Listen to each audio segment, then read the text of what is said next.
지금 다운로드 받으세요. Welcome everybody to another great evening of Pro League here. It is Sunday evening. I am Wolf. With me is GTR. Look how handsome we look on our little graphic down there. Oh yeah, I love that photo of us. Actually, I think my favorite photo of the intro, like the casters, is me and Tasteless, because Tasteless looks like that, you know, the adoptee uncle, and I'm just sitting there very happy to be the adopted son. But you look like his nephew or something.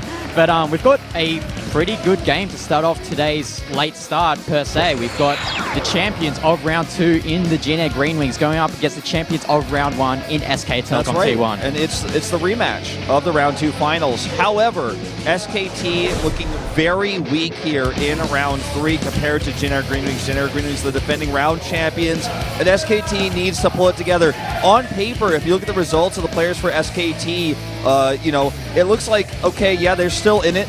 They have the 3 players, I believe, in the top 10 of the winners ranking as well, but in recent times they have underperformed, and they're at a negative 3 indicator at 0-2. Not the best performance so far. Yeah, you expect SK Telecom, being the behemoth of a team that they are, to do very well, but you know, a lot of those players, such as Dark, such as Innovation, aren't really doing as well as expected of them. And it's possible if Jin Air do win this game, they will most likely secure that first seed in the grand finals. Yeah, very, very likely. They're currently sitting at 2-0 with a +5 indicator. So the only way they don't pass KT today is if they win today in an ace match, assuming they win it overall. So any higher score than that, and they will actually secure first place in the rankings. But it's not going to be an easy match. Both teams bringing out strong players tonight. And I do feel like this is going to be by far the better match, though, of the two. The KT match with MVP coming up later, not going to be as close, I'd say. Yeah, looking at the lineups on paper, obviously we've got the 2 best teams today, arguably, in Pro League. And then the second game, KT versus MVP, honestly, it looks like a bit of a whitewash. Yeah, definitely could be. Let's break down those ratings, because you mentioned that these could be the 2 best teams in Pro League, and I would agree overall for the year. But in this round, KT Rolster seems to be the best so far. As mentioned, though, if Jin Air wins with anything better than a win in the ace match, they will pass them and secure the first place. But the rivalry of KT Rolster and SKT in round 3 here seems almost non-existent, with a number 1 spot versus a number 7 spot. I mean, I don't think in the history of Pro League have I seen SK Telecom T1 sitting at the very bottom. I believe there was a period of time transitioning in 2007 between the previous coach and then the new coach, which would eventually become Coach Park of, you know, Coach Park fame. And yeah, it's just really a shock to see SK Telecom T1 being at the bottom of the table. But if they take the series rather against the strong Jin Air Green Wings team that we have today, I think it will kickstart their campaign to try and get back this round. And a loss would almost certainly eliminate them from going to the round 3 playoffs, because it would put them at 0-3 and at least a -4 indicator. So something to keep in mind. By the way, Cure is on fire right now, and a lot of people still expect Innovation to take that TBT, but I'm looking at this saying I think Cure is absolutely going to take it. I was on the Jin Air Green Wings hype plane, TM, for like a long time. Happyplane.jpg. Yeah, happyplane.jpg. I was on it all last round. They won the round in a close series. SKT having a rough round 3. I'm going to have to put my eggs in the Jin Air basket tonight, to be totally frank with you. You want to transport your eggs in a Jin Air plane, per se. Yeah. But I actually voted Innovation for that game because I just feel like Innovation will have prepared better for it. But yeah, as you said, Cure deserves that red up arrow because he made it pretty comfortably out of his SSL group, if I'm not mistaken. Yep, that he did. And let's take a look at Dark versus Rogue. Dark is 1-1 in ZVZ, whereas Rogue has played 5 matches versus Zerg and has lost 0. 5-0. And as you can see, Dark has played more games, but he has a lower record overall. He's lost more games than Rogue as well. So Rogue, not the monster in individual leagues, but in these Pro League best of ones, he's looking solid. And check this out. Me, Valdez, and Daehyun tied in first place. Yep, and Kanata, the birthday boy, down at the bottom. And a 3-4 vote. I'm the only one of the foreign casters going for Rogue, and I'm a bit disappointed. thought you guys would be more on my side on this one. Well, I just think Dark's a stronger player. I always go with my gut in these predictions, but we're about to get started into our first game here of today, Jin Air versus SKT. It's Rogue against Dark.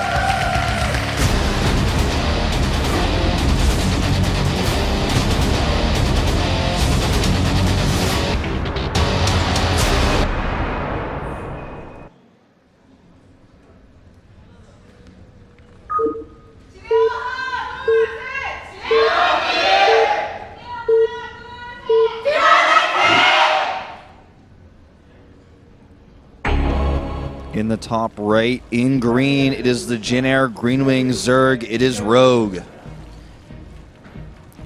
And spawning down here at the bottom left for SK Telecom T1 as the orange Zerg, it is Dark. All right, is that Kaldor? Who's got all these stats? What's going on? The Korean Kaldor. I wonder if they're bald as well. So looking at the current standings for SKT, they would actually be in third place behind KT and Jin Air with their current round 3 points is what that's indicating. So again, showing that they would have to go through a lot tougher of a grand postseason later on if they don't step it up. Yep. I do want to mention, as I mentioned yesterday, please use the hashtag SPL to discuss SPL-related things. Yep. Today's matchup between Jin Air Green Wings and SK Telecom T1 should be a great one. Hashtag SPL. Yeah, and also give the Kesper Twitter follow at Kesper, and also the English Kesper at Kesper EN. I'd love your followers because we want to know how many people outside of Korea are following Pro League and the other Kesper-related tournaments that we have here down in Korea. Yep. So still the birthday tribulations for Kanata. Yeah, he's saying happy birthday, Kanata. He said actually it was also his birthday yesterday, so he and Kanata Wasn't it share also the same your birthday as well? My birthday was on Wednesday, I think. Yeah. Yeah, 4 days ago. So I'm 26 now. I'm an older esports boy now. Yeah, I'm a youngin' here at 23, so... You're getting up there. Yeah, getting there. Well, in this game, not huge variations on the builds here. I mean, well, there is obviously a faster hatchery versus a faster pool and the faster speed that's coming along with that, but it's not like one build is so aggressive that the other player will have to be wary of it. It's not a rush build or a cheese build, but let's keep an eye on what Rogue wants to do with this Zergling speed. Yeah, I think these builds aren't going to... They're going to even out in the end because you've got to have to remember Dust Towers is such a large map that Speedling builds, unless you're very, very, very greedy, it's not going to really matter on this map, given the sizes, but we see a very early Baneling nest here from Rogue. He probably wants to put on some pressure. Yeah, I'd say so, because this isn't the safety Baneling nest timing. It's also unlikely to be scouted early on just simply because of the nature of the map, just like you said. And we see Dark add his own Baneling nest down. And this may be, at first I was thinking, well, he's making a Baneling nest, he wants to be aggressive because he knows it's less likely for him to be scouted. But the more I think about it, with both Baneling nests going down, it's like, okay, well, getting the Overlord over there is going to take a long time, so I don't see anything at the third base. Let's make a Baneling nest for safety, and both players doing the same. Okay, here we go. Dark's going to put down his third hatchery at that third expansion. So...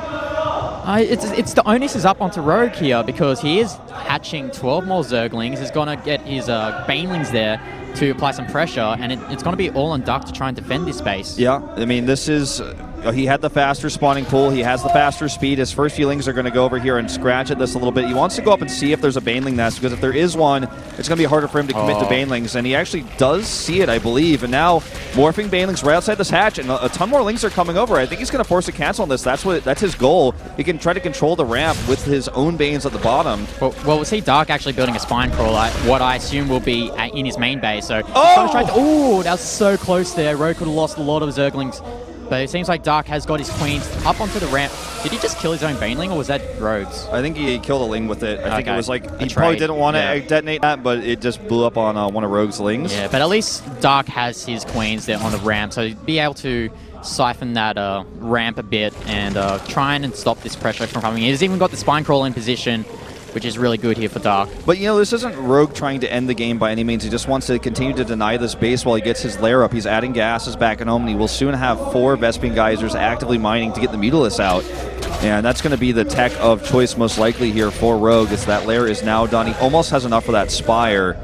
And he can add his own third base fairly soon as well. Oh, but this Zergling just sneaks out, and will it scout the fact that the lair is up? Yes, he does. And will he see the Spire being built? Not yet, but I think with that really early lair timing from Rogue, he will, you know, give a guess that there will be a quick Spire. No, it's pretty obvious. I don't know if he actually quite got the vision of that, but I think it's pretty obvious at this point. Yes, he did. Okay, so he saw it. He knows what's up. He also continues to know that there's no third base because his Overlord is here. So all he really needs to do is set up a good Mutalisk defense because he's going to have his third base faster. Yes, he did have to cancel it, but he's remade it. It's 2/3 of the way done. So it's a Muta defense game here for Dark.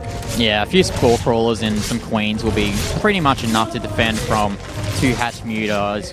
This Overseer might die, actually. That'll be, you know, a bit of a loss for Rogue. He has to build another Overlord to make up for that loss of play with that Overseer dying. And actually, Rogue's just going to build a third hatchery behind this because he knows that his Mutalisk play has been scouted. Somewhat significant is that Dark still has all 4 of his Overlords out on the map.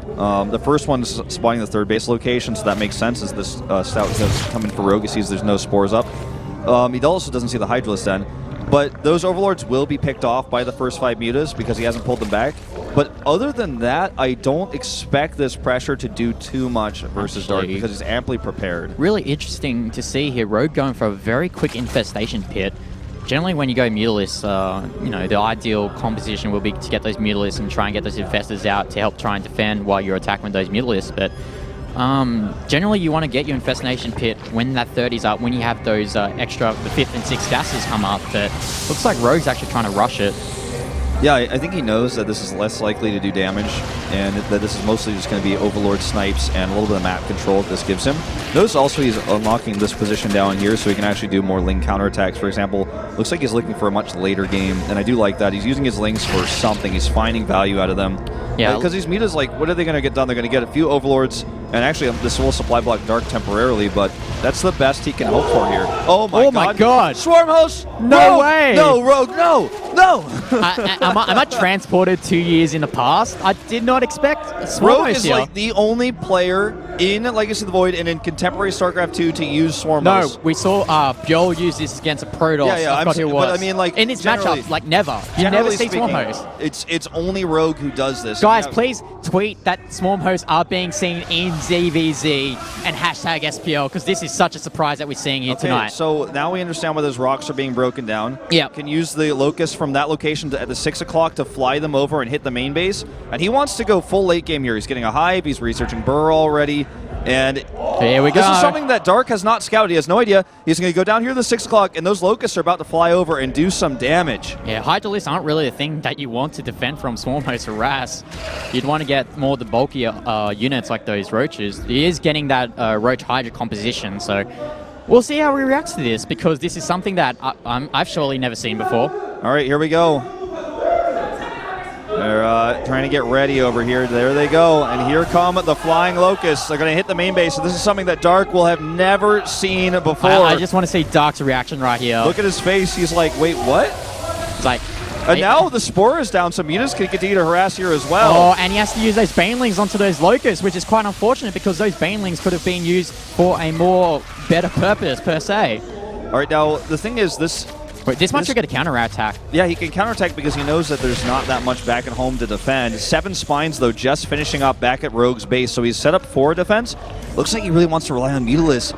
He will need more than that, though, because there's a ton of Hydras in this army comp. He's going to just try to rely on spines alone, and I think he's going to lose these Swarmos should Dark decide to go for this. Or he could burrow him. Yes, he's going to burrow him, and he needs Overseer to kill him, so that's quite unfortunate for Rogue. He should turn off the autocast of Locust, I think, so that these don't get scouted.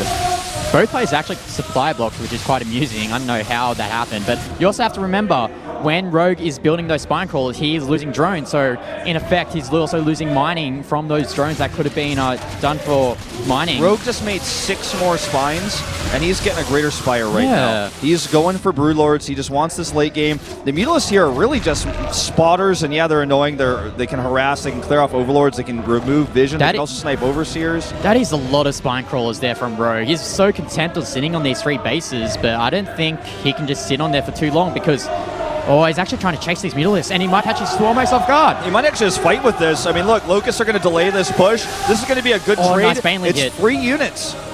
Here we go. Here come the Roaches, and these Mutalisks are just trying to snipe some of these units, but those Roaches are so tanky. I think Rogue may have just checkmated this game. He's getting Corruptors out, and he's about to have a composition that Dark just simply doesn't have an answer to with these Roaches. Look, there's not enough Hydras here. The Mutas are actually just going to kill the Hydras, and he's going to have to all in with the Roaches, or he's going to have to turn around. And if he turns around, the Broodlords get up for free. He's getting a Nidus network now as well. Rogue is playing so smart. Yeah, the problem here for Dark is that there's so many Spine Crawlers here sitting at the third base, and those Swarm hosts can just sit there behind Spine Crawlers. He's going to take the base at the 12 o'clock with that Nidus, I think. He's taking the fourth base that Dark can see, but he's going to try to take the 9 o'clock with that Nidus Worm. These Mutas are going to force another cancel on this hatchery, and this has been 3 base versus 3 base, but Rogue has been allowed to get Broodlords off of this. Yeah, the problem here for Dark is that he has absolutely no answer for these Mutalisks that are just picking off units left and right, because you need that mass of Hydra list to deal with that group of Mutalisks, and unfortunately for Rogue, he's just turning Dark around, and just this is an amazing game here from Rogue. Well, Dark does kill that fourth hatchery, and this Nidus is actually used for reinforcing. Oh, he's got to snipe the main hatchery as well, so he has to re-tech here, and I think losing that is going to lose the game here for Dark. We'll see what happens next. The Nidus network to the bottom right looks like it actually was scouted. Here come the Broods, as you mentioned. He can actually siege from this position. He's going to use the Mutalisks to defend them. And these Roaches are worthless here. It looks like he saw something on the minimap and wanted to punish it. I mean, he killed the Nidus. Maybe that's what that was for, but this is going to be tough to stop. He has how many Hydras? Can you check for me?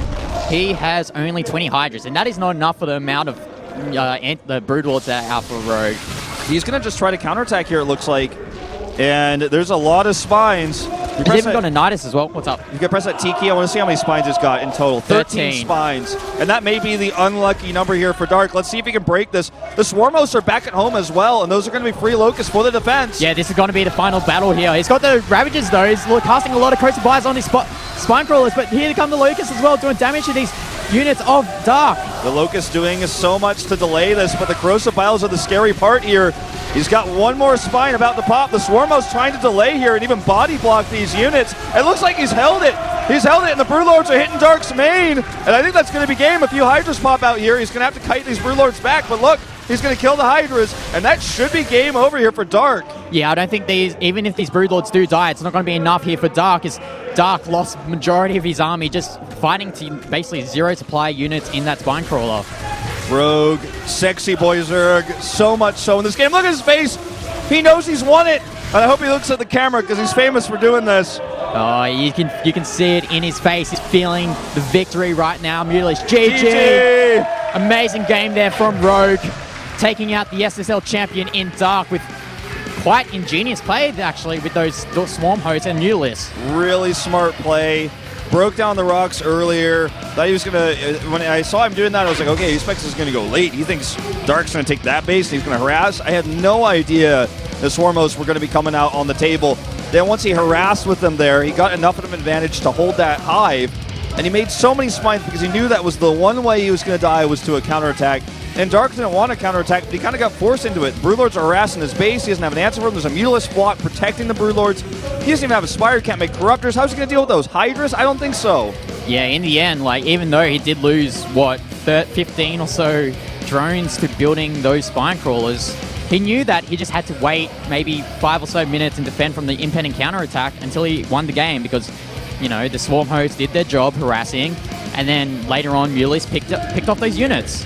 And I think, you know, that battle in the bottom right of the map where Dark was trying to move up, I think that was the pivotal point of the game. Yeah, when he sniped all the Hydras and the Mutas, yeah, I completely agree, because that allowed him to have a moment where the Hydras weren't being massed anymore. He could never get the critical mass of Hydras, and that's right when the Broodlords really started to hit their flow, like right after that. And damage was being done. The Roaches were totally worthless. I was scared for Rogue for just a moment because of the Corrosive Biles, because I'm sitting there going, well, the Spines can't dodge that. And I feel like maybe if he was a little bit more careful with those and pushed a little bit more patiently, maybe he could have taken a different fight. Just only chuck Biles and don't actually walk up the ramp until they're gone. Yeah, he would have had to try to delay at home versus the Broodlords. Maybe that would have been better. But it's hard to think on your feet that quickly in a situation you've never been in before in ZVZ, at least not in a televised match. He may have hit this on a ladder before. I'm sure it's not like the first time this has ever been done. But still, when you're in a stressful situation like that, it's pretty rough. Yeah, I actually completely forgot that the option of Ravagers was available to Dark, but unfortunately for Dark, he built them too late for them to take any effect, and as a result, Jin Air are one game ahead. Our next game will be SOS against Dream, and I'm actually pretty excited for this game because Dream known to being the TVP sniper, but SOS known for being SOS. Yeah, this one is going to be really close. Actually, all these games today, when you look at the names, it's like, They're they pretty could much a go toss-up. either way. Yeah. So it's really hard to predict who's actually going to go ahead. We saw both Forte and Bravo show us some really cool Cyclone play yesterday in the TVP matchup. We're going into this map, New Gettysburg, shortest rush distance if you go down the bridge or in the early game. Could even proxy on that bridge. I'm hoping we see some more of that aggro Terran because it's looking really strong and it's really fun to watch. Yeah, I actually wouldn't be surprised if we see proxy play from the Terran because the way that the map is architectured, so to say, it's very friendly for those proxy plays that we saw, especially that Bravo game against Patience on Overgrowth, I believe it was. Yeah, it was that was Overgrowth. a really crazy game. And